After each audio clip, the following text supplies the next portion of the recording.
अस्सलाम वालेकुम एवरीवन, कैसे हैं आप सब। होपफुली सब खैरियत से ठीक ठाक होंगे। मैं भी बिल्कुल ठीक हूँ।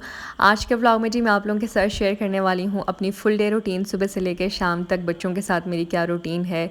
जब कैमरा मेरा ऑन नहीं होता ये वो रूटीन है, और कैमरे के सामने थोड़ा डिसिप्लिन से हमें बिहेव करना पड़ता है, अच्छे तरीके से शूट्स लेने पड़ते हैं। लेकिन आज मैंने कोई भी जो है वो आपके सामने डिसिप्लिन शो नहीं किया है, बस घर की सिंपल सी रूटीन शेयर की है कि हम लोग देसी तरीके से कैसे रह रहे हैं अपने बच्चों के साथ, ताकि आपको कुछ अपना अपना सा भी फील होना चाहिए। वरना तो वीडियो में बहुत ही प्रोफेशनल सी लुक आ रही होती है और सबको लगता है कि बस भाई हम लोग सही नहीं है, बाकी ये व्लॉगर्स की सबकी लाइफ जो है ना वो बहुत अच्छी है।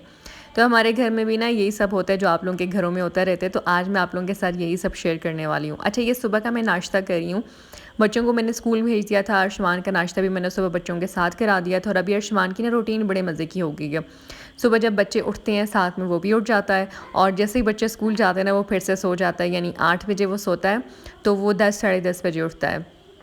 फिर उसके साथ मेरे ये मज़े लग गए हैं कि मैं सुबह 1 घंटा अपने काम को देती हूँ, जल्दी से घर का समेट लेती हूँ। सैन वगैरह मुझे धोना होता है वो मैं धो लेती हूँ, और घर का समेट के मैं भी उसके साथ सो जाती हूँ। तो 2 घंटे सुबह जो है ना मैं भी सो लेती हूँ। तो अभी बस अर्शमान का नाश्ता हुआ था, बस मैंने अपना नाश्ता किया और सिंपल से बस मैंने ब्राउन ब्रेड ले लिया और उसके ऊपर मैंने पीनट बटर लगाया, और इसके साथ में मैंने मैंगो ड्रिंक ले लिया जो मैंने कुछ दिन पहले आप लोगों के साथ शेयर की थी, और ये बड़ी फ़ायदा देगी मुझे बड़े काम आई है, मैं अभी तक इसको यूज़ कर रही हूँ। अच्छा जी, बस उसके बाद जो है ना मैंने घर का छोटा-मोटा काम अपना ख़त्म किया, और आज थोड़ा-सा मैं लेट हो गई थी। थोड़ा-सा लेट ही किचन में आई हूँ, और मैंने बच्चों के लिए स्पैगेटीज़ बनानी थी। मैंने कहा आज उनको बना के देती हूँ क्योंकि काफ़ी टाइम से माँग रहे हैं। जब से कुर्बानी हुई है ना तो हमारे घर में पुलाव, बिरयानी गोश्त, आलू और इस तरह की चीज़ें ही बनती आ रही हैं। तो मैंने कहा आज कुछ स्पैगेटीज़ पास्ता टाइप इनको बना के देती हूँ, खुश हो जाएँगे। और बच्चे तो वैसे भी इन चीज़ों पे बड़ा खुश होते रहते हैं। अच्छा, यहाँ पे ना मैंने 2 टमाटर लेके उनका पेस्ट बनाया, और साथ में chilli sauce, soya sauce, oyster sauce, सिरका और एक चिकन क्यूब भी साथ ही में मैंने इसमें डाल दिया है। और यहाँ पे ना मैं स्पैगेटी बना रही हूँ, तो स्पैगेटी में बंद गोभी और शिमला मिर्च भी जाएगी। तो फिर आप क्या कीजिएगा कि अगर आपने वैसे मैक्रोनी बनानी है, शिमला मिर्च बीच में नहीं डालनी है, तो फिर आप टमाटर के साथ ही इसको ग्राइंड कर दीजिएगा, बड़ा अच्छा टेस्ट आता है। अच्छा, कुटी लाल मिर्च भी डाली है और सिरका, हाँ बस ये चीज़ें डाल के मैंने इसको ग्राइंड कर दिया और इसका पेस्ट बना लिया।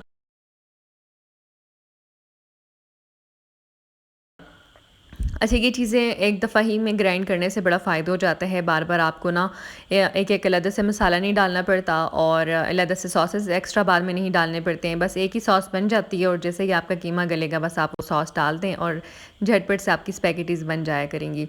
अच्छा, यहाँ पे ना मैं कीमा के साथ बना रही हूँ, तो मैंने सबसे पहले कीमा को ऑयल के साथ भून लिया अच्छे से, और उसके बाद ना मैंने इससे पानी डाला और उसको कवर कर दिया ताकि कीमा अच्छे से गल जाए। और दूसरी साइड पे मैं स्पैगेटी को भी बॉईल कर लूँगी। नॉर्मल जैसे हम नमक और ऑयल वगैरह डाल के बॉईल करते हैं उस तरीके से मैं बॉईल कर दूँगी। स्पैगेटीज़, पास्ता और इस तरह की रेसिपीज़ ऑलरेडी मैं इतनी ज़्यादा शेयर कर चुकी हूँ, और अभी मैं क्या कर रही हूँ कि अपनी पुरानी वीडियोज़ में से ना चुन-चुन के रील्स बना रही हूँ आप लोगों के लिए, ताकि आप लोगों को एक सिंगल रेसिपी भी मिल जाया करे। क्योंकि काफ़ी लोग कहते हैं कि जब आपकी रेसिपी चाहिए होती है आपका फुल व्लॉग देखना पड़ता है। मैं रेसिपी के बीच में कुछ एक्स्ट्रा चीज़ भी शेयर कर देती हूँ, जिसकी वजह से रेसिपी डिस्टर्ब हो जाती है। तो इसलिए मैं स्पैगेटी, पास्ता और इस तरह की चीज़ें आप लोगों के साथ एक्स्ट्रा रील्स में भी शेयर करती जाऊँगी, ताकि आप लोगों के लिए आगे ईज़ी रहे। अच्छा, सॉस मैंने डाल दी, दोबारा कवर कर दिया और अच्छे से मैंने इसको पका लिया, और साइड पे पानी मेरा जब बॉईल हो गया था ना उसके बाद फिर मैंने इसमें स्पैगेटी डाल दी और इसको अच्छे से मैंने बॉईल होने दिया। और बस सॉस का ये फ़ायदा हो गया कि वजह से कीमा गलेगा, आप सॉस डालेंगे और उसको कवर करेंगे, बस सिंपल सा ही काम होगा। कोई एक्स्ट्रा मसाले नहीं हैं, कोई एक्स्ट्रा सॉस नहीं है, एक ही सॉस बस शुरू में बना लें और फिर आप उसको यूज़ कर लें। और हाँ, इसमें शिमला मिर्च ज़रूर डालिएगा, अगर आप वैसे इसमें शिमला मिर्च पास्ता वगैरह में यूज़ नहीं करें तो फिर आप टमाटर के साथ ग्राइंड कर दीजिएगा, बड़ा अच्छा टेस्ट आता है। अच्छा, बंद गोभी, प्याज और साथ में मैंने शिमला मिर्च काटी है। अच्छा, मुझे ना स्पैगेटीज़ में सब्ज़ियाँ बहुत ज़्यादा पसंद हैं। मैं कहती हूँ बहुत ज़्यादा ज़्यादा सारी होनी चाहिए। मैंने यहाँ पे गाजर नहीं डाली है, मुझे सैलेड वाली गाजर इतनी पसंद नहीं है स्पैगेटी में, इसलिए मैंने यहाँ पे नहीं यूज़ की है, बाकी की मैंने तीनों सब्ज़ियाँ डाल दी हैं। और उससे ना मैंने चाइनीज़ में भी यूज़ की थी चॉप की हुई गाजर, क्योंकि उसमें जूलियन कटिंग होती है तो वो अजीब सा उसका टेस्ट आता है, इसलिए मैंने उसमें चॉप कर ली थी। तो उस पे भी कमेंट आया था कि अगर आपने बाकी सब्ज़ियाँ जूलियन कटिंग की है तो आपको चाइनीज़ में गाजरों की भी जूलियन कटिंग करनी चाहिए। लेकिन बस इसी वजह से मैंने नहीं की ना, क्योंकि वो जूलियन जूलियन कटिंग में बहुत ज़्यादा सख्त सी होती हैं, उस तरीके की फ्रेश गाजर नहीं है जो हमारी सीज़न वाली गाजर होती है। तो इसलिए मैंने वहाँ पे चॉप की थी और उसपे बड़े कमेंट आ गए थे कि आपने क्यों चॉप कर ली चाइनीज़ में। अच्छा, यहाँ पे ना मैंने थोड़ी-सी एक्स्ट्रा निकाल दी थी अर्शमान के लिए स्पेगेटीज़, क्योंकि वो केचप थोड़ा-सा अगर हम डाल देते तो वो थोड़ी मिर्ची हो जाती, वो फिर नहीं खाता है। और पास्ता तो सुबह अर्शमान की जान है, उसको बहुत पसंद है, वो इतने शौक से खाता है। और कभी मैं वीडियो बनाऊँगी उसको, आप खाते हुए देख लें, वो कोई चम्मच नहीं, वो कोई मेरे हाथ से नहीं खाता, उसने अपने हाथ के साथ स्पेगेटीज़ उठानी है और मुँह में डालनी है वो इस तरीके से खाता है। तो अभी बस मैंने एक्स्ट्रा उसके लिए निकाली और उसके बाद फिर मैंने केचप डाल के बच्चों के लिए बना ली। और यहाँ पे बस अभी बच्चों के आने का टाइम था, मैंने जैसे उनके लिए ड्रिंक बनाई, फिर मैंने साथ में स्पेगेटी निकाल दी। मैंने कहा चलें अब साथ ही में खाना दे देती हूँ, इतना कोई लंबा काम है नहीं कि सालन भी गर्म करना है, रोटियाँ बनानी है, सिर्फ स्पेगेटीज़ ही बनाई नहीं, तो साथ में मैं स्पेगेटीज़ भी दे देती हूँ और इनको मैं साथ में ड्रिंक भी दे देती हूँ। तो यहाँ पे बस मैंने बच्चों को खाना दे दिया जैसे उन्होंने चेंज किया। सुबह ने नमाज़ वगैरह पढ़ ली और फिर इन दोनों ने खाना खाया। अर्शमान को मैंने चेंज कर दिया था, उसको खाना खिलाया, फिर मैंने उसको ना बिल्कुल ईज़ी से कपड़े पहना दिए क्योंकि वो खाना खाने के बाद ना सोता है माशाल्लाह से, और फिर अच्छी खासी देर के लिए सोता है। जैसे अभी वो 3 बजे सोया तो 5 साढ़े 5 बजे वो जाके उठता है, तो इसलिए जो है ना फिर मैं उसको सुला देती हूँ टाइम पे। यहाँ पे मैं दोबारा किचन में आई थी और यहाँ पे मैंने मार ली डंडी, यानी कि मैंने कोई बर्तन नहीं धोए। और आप लोग अक्सर कहते हैं आप ही आपका किचन नीट क्लीन रहता है और आप जो है वो बहुत सफाई का ख्याल रखती हैं, लेकिन आप ही आपकी ऐसा भी करती हैं कि आप उसके बर्तन काफ़ी टाइम तक पड़े रहते हैं। और आज ना मैंने घर की सही वाली सुबह क्लीनिंग की थी और मैं काफ़ी थक गई थी, इसलिए मैंने कहा चलें अब मैं सोती हूँ, सो के जब मैं उठूँगी उसके बाद मैं बर्तन धो लूँगी। तो जब दोपहर के टाइम पे बच्चे सोते हैं ना, उस टाइम पे फिर मैं बच्चों के साथ सो जाती हूँ। अगर तो मेरी एडिटिंग नहीं है, मैंने कुछ लर्निंग नहीं करनी है, कुछ नया नहीं सीखना है, तो फिर मैं टुन हो जाती हूँ बच्चों के साथ ही, और शाम में ही फिर हम लोग उठते हैं नमाज़ के लिए। और उसके बाद बच्चों ने ट्यूशन जाना होता है और फिर ट्यूशन के लिए मैं उनको उठाती हूँ, तैयार करके उनको भेज देती हूँ और उसके बाद फिर दोबारा से मेरी वीडियो वगैरह स्टार्ट हो जाती है। लेकिन अगर मेरा ये काम ना होना, फिर मैं सही से सो लेती हूँ बच्चों के साथ ही। तो फिर अर्शमान भी जो है वो माशाल्लाह काफ़ी टाइम के लिए सोता है, बच्चे थके आते हैं, वो भी काफ़ी टाइम तक सो जाते हैं, फिर हम जाके शाम को उठते हैं। और ये है शाम का टाइम, बस हम लोग शाम को अपनी नींद लेके उठ गए थे। मैं भी काफ़ी टाइम के लिए सो गई थी और यहाँ पे फिर मैंने छोटे-छोटे क्लिप्स बनाना शुरू कर दिए ताकि आप लोगों के साथ फुल रूटीन शेयर कर सकूँ। बच्चे तैयार हो रहे थे ट्यूशन के लिए, ट्यूशन ज़्यादा दूर नहीं है, हमारे पास मोहल्ले में ही है, बच्चे जाते हैं पढ़ने के लिए। तो बस मैं उनको छोड़ आती हूँ और उसके बाद जो है ना अर्शमान अभी तक सो रहा था और मैं कोशिश करती हूँ वो जल्दी जाग जाए ताकि रात को भी फिर जल्दी सो जाया करें। तो अभी बस उसकी नींद पूरी होगी, वो जैसे ही उठेगा तो फिर उसने अपना खेलना होता है या दादा के साथ चला जाता है, तो फिर तब तक मैं अपने किचन में अपना काम समेट लेती हूँ। अच्छा, किचन में आके ना मैंने सबसे पहला काम जो किया था वो बर्तन धोने वाला किया था। बर्तन मैंने धोए और उसके बाद फिर मैं सोची थी चाय बना लूँ, फिर मैंने कहा नहीं चाय नहीं, पहले रात वाला काम ख़त्म करूँ क्योंकि इन चीज़ों की मैरिनेशन करनी होगी, टाइम से ही इनको बना के रख लूँ। तो यहाँ पे ना मैंने बीफ लिया, उसके मैंने बड़े-बड़े से क्यूब्स किए हैं, साथ में मैंने इसमें तिक्का मसाला डाला है, सुरख मिर्च का पाउडर, हल्दी, काली मिर्च का पाउडर, साथ में गरम मसाला और थोड़ा-सा मैंने साथ में सिरका डाला है, आप चाहें तो उसमें लेमन जूस डाल दें, और चिकन टिक्का मसाला मैंने इसमें ज़्यादा सारा डाला है, आप चाहें तो उसमें तंदूरी मसाला भी यूज़ कर सकते हैं। अच्छा, यहाँ पे फिर मैंने बस सिरका डाल के इसको अच्छे से मिक्स किया और इसको काफ़ी टाइम के लिए मैंने मैरिनेट होने दिया।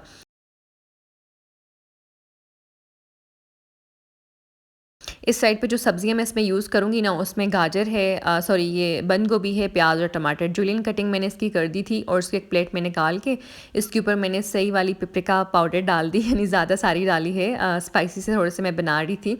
और साथ में जो है ना इसके ऊपर मैंने सिरका डाल दिया और सिरके में काफ़ी टाइम के लिए हमने इसको सब्जियों को रखना होता है, इसलिए इसलिए मैंने इसको जल्दी बना लिया और सिरके में इसको काफ़ी टाइम के लिए मैंने रखा है।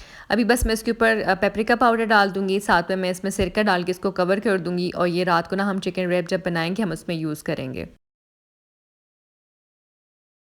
अच्छा, यहाँ पे ना ये बहुत आसान सी रेसिपी है, इसके लिए कुछ आपको एक्स्ट्रा मेहनत नहीं करनी पड़ेगी, पड़ी हुई सारी चीज़ों के साथ जो है ये चीज़ बन जाती है। और ये कुर्बानी के बाद ना ये बड़े काम हुए हैं पुलाव, बिरयानी और कोरमा वाले। तो आज मैं कुछ डिफरेंट करना चाह रही थी लेकिन थोड़ा-सा हेल्दी भी हो ताकि ज़्यादा मैंने इसमें सब्ज़ियाँ वगैरह भी यूज़ कर ली। साथ में जो है ना मैंने शौरमा ब्रेड नहीं बनाई है मैंने, उसमें फिर मैंने सिंपल अपना जो घर में हमारा गंदम का आटा यूज़ होता है चपाती वगैरह के लिए, वही मैंने इसमें यूज़ किया। नमक एज़ यूजुअल मैं भूल गई थी, फिर मैंने लास्ट में दोबारा से डाला और इसको जो है मैंने दोबारा से मैरिनेट होने के लिए रख दिया।